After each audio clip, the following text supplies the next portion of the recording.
nagbiyahe sila alert diha, nagbiyahe na padulong dira alert. Oh, nanagan ang mga tao kay ganon natin nga minawala man ang pulis. Oh.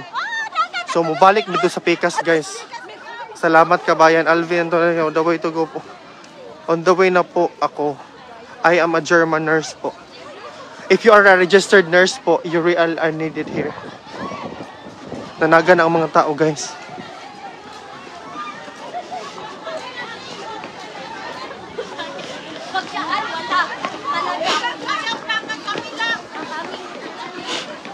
Di lang tamudagan. Pakibas on the way to go. Yes. Nabasahan ako, guys. Hello. Sir, asa na ka? Naara ko diri. Kaya gani ka lang ng nurse. Naghahanap ng nurse. Haman.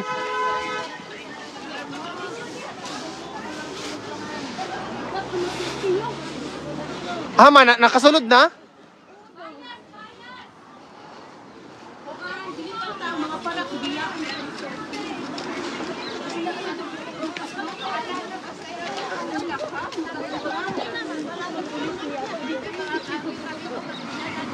Tanawa ra good. Gibiyaan ta. Gilipat ra ang banto na tingala mi ngano mang.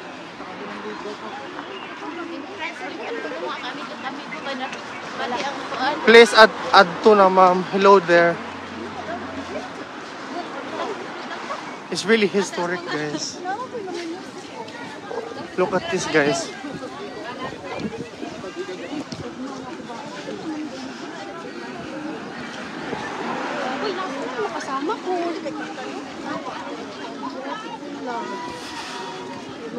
Look.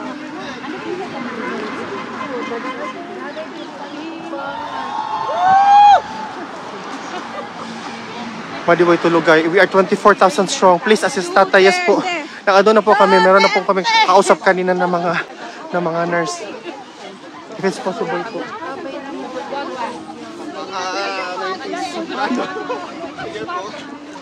Uy, wag niyo na.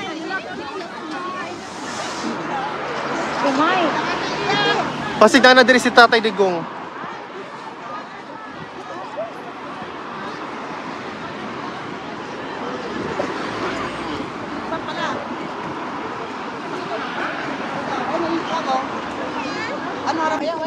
Guys, yung bike lane, guys. Yung bike lane, also believe.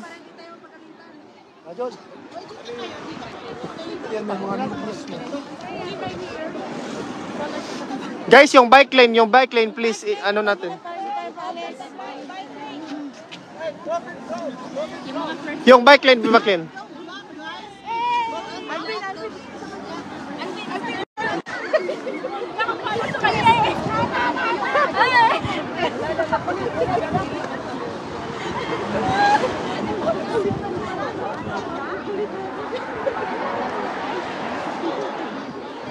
Pagsulod ni Tatay Digong, mukhang tagurutag bayang Magiliw or ang bayan kong Pilipinas. No? Sige, lupang hiniraw.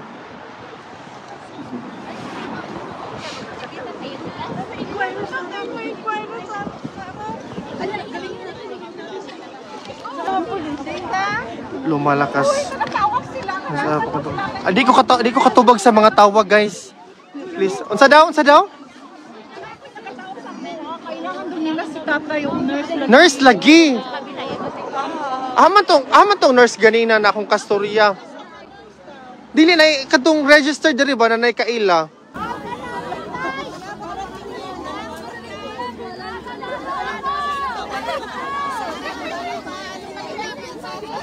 Palang yan kasi tingnan mo sila nandito. Sige, labo.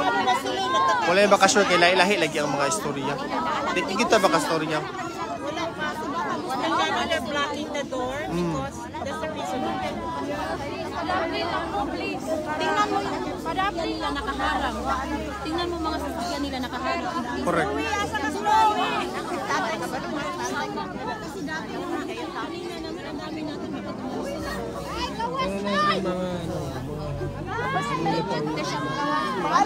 President Duterte!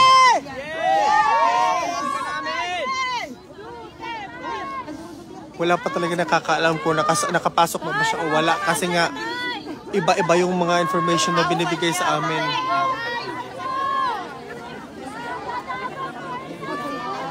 Uli lang. Mag-message ka lang. Ano man ito? Ah, Nakita mo siya, no? Si Elvi? umalis na. Ay, umalis na? Hindi ko alam, maybe. Sabi niya sa sakay daw. Basta nanguhan na po ba? Masa niya? Ay, hindi pa yan. Siguro yung umalis. Nandito pa yun. Bot lang. Wala din. Matag na yung ng house ni tatay na ako. Sige, kaning atin ako. Dili mo na malikuan, kaya dili mo na malinitin. Hindi mo na malinitin. Baka sa kakaway. Mga 99.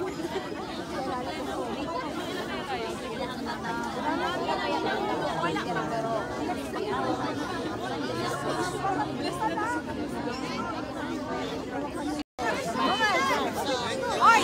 Wala! Mama!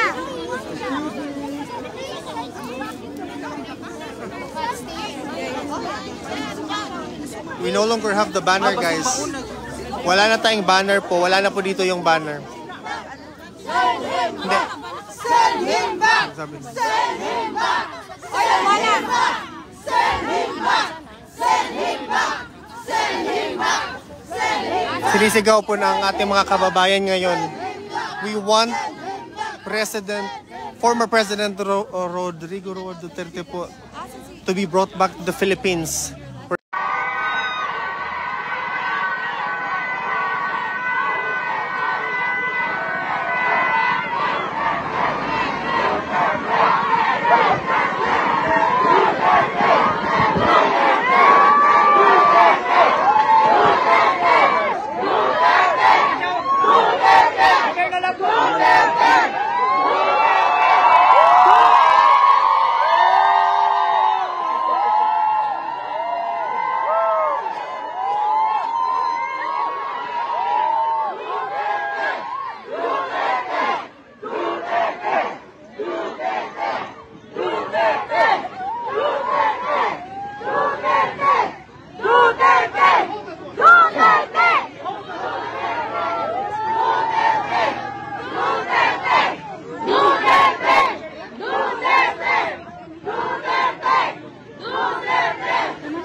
Mga 10 seconds lang.